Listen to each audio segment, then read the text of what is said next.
Bismillahirrahmanirrahim. Assalamualaikum warahmatullahi wabarakatuh. Sahabat-sahabat sekalian, berjumpa lagi dengan channel Sukses dengan Logika Tuhan. Seperti biasa, saya akan berbagi logika-logika hidup sukses bersumber dari kitab suci Al-Quran yang saya beri nama Logika Tuhan. Nah, sahabat-sahabat sekalian, kali ini saya akan membicarakan bagaimana rumus sukses dengan menggunakan logika segitiga. Nah, logika segitiga ini saya kembangkan sumbernya dari Al-Quran. Dan ini salah satu cara yang ditawarkan, yang saya dapatkan sumbernya dari Al-Quran. Jadi cara berpikir segitiga ini, cara berpikir yang nanti bisa kita buktikan, kita implementasikan dalam kehidupan sehari-hari. Insya Allah kita akan selalu mendapatkan pertolongan dari Allah Subhanahu wa Ta'ala. Silakan sahabat-sahabat sekalian disimak sampai selesai. Mudah-mudahan bermanfaat untuk kita semua. Baik, ini dasarnya sahabat-sahabat sekalian. Saya mengembangkan logika segitiga yang bersumber kepada Al-Quran ini. Jadi cara berpikir zigzag ya, dengan pola segitiga ini. Saya coba ambil sumber yang dasarnya dari Al-Quran, seperti yang sudah sering saya sampaikan, saya kutip Al-Quran ini, dan ini saya hafal di luar kepala, dalam arti bahwa ini sudah tersimpan di dalam memori saya, bahwa logika ini sering saya gunakan dalam kehidupan sehari-hari. Jadi jika kamu berbuat baik, berarti kamu berbuat baik bagi dirimu sendiri, dan jika kamu berbuat jahat, maka kejahatan itu bagi dirimu sendiri. Pada pembahasan materi yang lain saya sudah jelaskan ini menjadi sumber logika gravitasi manusia. Nah, tapi saya coba akan implementasikan berdasarkan keterangan hadis. Jadi logika ini berlaku juga dalam penjelasan bagaimana kita memahami sebuah hadis gitu. Nah, ini hadis yang bisa kita koneksikan dengan surat Al-Isra tadi. Jadi di sini Rasulullah SAW menjelaskan, barang siapa melapangkan kesusahan untuk seorang mukmin di dunia, maka Allah akan melapangkan baginya kesusahan dari kesusahan-kesusahan pada hari kiamat. Dan barang siapa memudahkan kesukaran seseorang, maka Allah akan memudahkan baginya di dunia dan akhirat. Nah, ini sebetulnya konsep dasarnya adalah tadi, in asantum asantum ya anfusikum wa in asantum falaha. Jadi barang siapa membawa kebaikan, dia membawa kebaikan untuk dirinya, bahwa dia barang siapa membawa kejahatan, maka kejahatan itu untuk dirinya.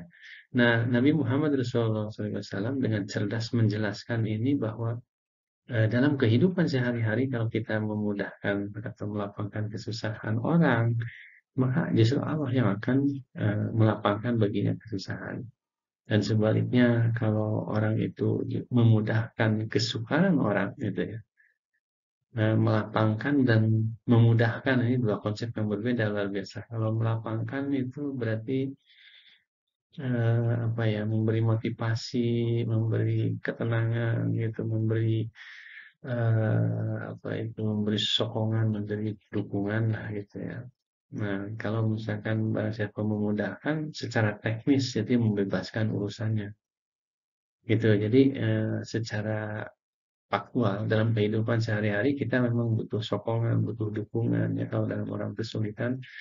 Ada juga orang yang bukan hanya mendukung, memberikan motivasi atau sokongan, tetapi dia juga langsung memberikan dengan prakteknya, dengan solusinya, langsung membebaskan. Nah, ini luar biasa. Nabi mengatakan bahwa Allah yang akan menjamin memudahkan orang tersebut, Allah yang akan menjamin melapangkan urusan orang tersebut. Dan ini logika ini dipahami dari logika Al-Isra ayat 7 tadi. In asantum asantum yanfusikum wa in asantum falaha. Dan Nabi menjelaskan dalam kehidupan sehari-hari ya kita kaitannya dengan tolong menolong, bebas membebaskan urusan kesukaran-kesukaran atau kesulitan orang lain. Nah, di sini saya coba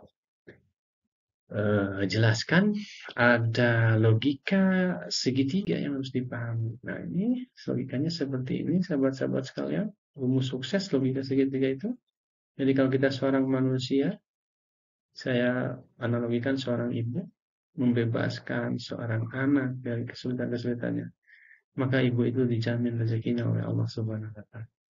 Jadi sebagai orang tua kita harus menjadi tugas kita membesarkan anak-anak kita, menyekolahkan anak-anak kita supaya hidup mereka terbebas dari kesulitan.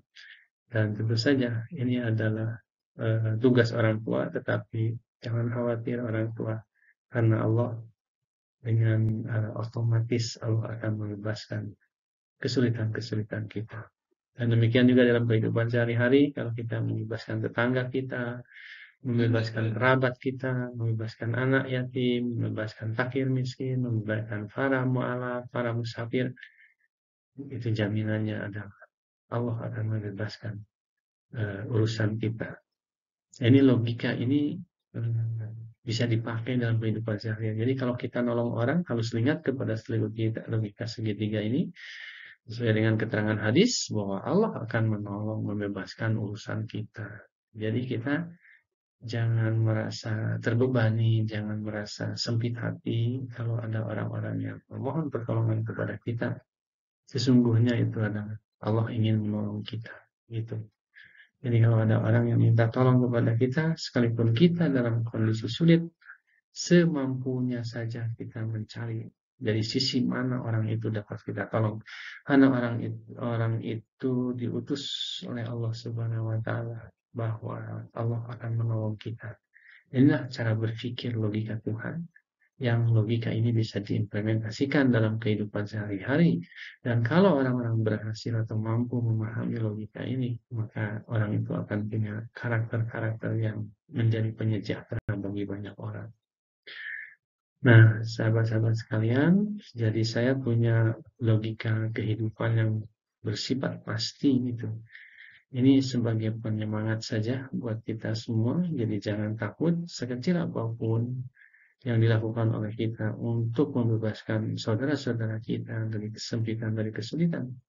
Maka di sini Allah sudah menjelaskan, barang siapa yang mengerjakan kebaikan seberat jarak pun, biasanya dia akan melihat balasan. Jadi jangan takut sekecil apapun pekerjaan kita yang membebaskan, yang mencoba membantu kesulitan orang. Allah mencatat. Hanya dengan sekadar niat saja Allah sudah mencatat. Apalagi kalau dengan melakukannya, maka Allah akan membebaskannya dunia dan akhirat.